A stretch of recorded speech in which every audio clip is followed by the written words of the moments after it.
Uhe ka VPP u Ardent Miller basayo moj ulapan krebat pen pau ka tup bishar ka badan putli kimat ha ka dor bar tau an na ka badawai ka Pynshai company haki kam sorkar ka jeng penyat ki Khappud ki baklan ka jeng yadai ka kendo ka Mariang ka jeng Thungkam ka bahok bat ka la jeng yada na ka benta ki Samla ki no hingkai bat ki nong ti mar po kendo ki bat Party. So the first demand is scrap the Lumpongding project protect our land, people, and environment. So this is not simply a question of whether one project should be constructed or not. It is a fundamental question of who has the right to decide the future of Meghalaya's land and natural resources.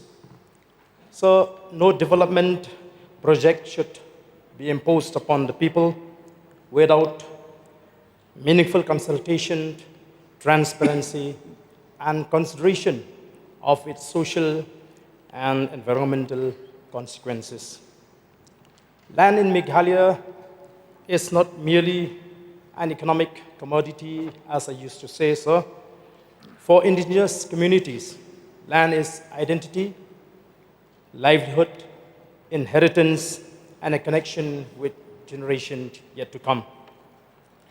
The government must therefore disclose the complete details of the project, its environmental implications, land requirements, rehabilitation measures, financial commitments, and the benefits that will actually accrue to the people. Which is why we demand for a white paper. We would also like to know whether the proposed hotel or project will be managed exclusively by the Taj Group or an individual.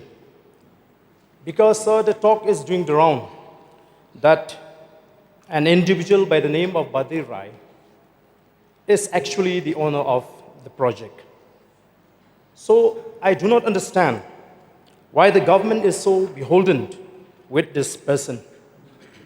We have received information that he is doing a lot of works through backdoor and seems to be in every business. So I was told that even the development of multi-purpose event ground at Rongalgre, East Garu Hills, on the tourism department was being carried out by him without a proper valid work order. The government is also making effort to give him permission to set up a liquor factory at Mendipatar, and the land for this purpose has already been allotted. He is also carrying out construction work of Eklavia Model Residential Schools, EMRS, in some blocks. So we feel that the government cannot call it development when the people who own land are made to pay the price of that development. Our position is very clear, sir. Development must be people-centric, environmentally sustainable, and based on consent and transparency, not secrecy, no coercion, or background transfer of control over land. Meghalaya land is not the government property to be distributed at will. It is the inheritance of its people,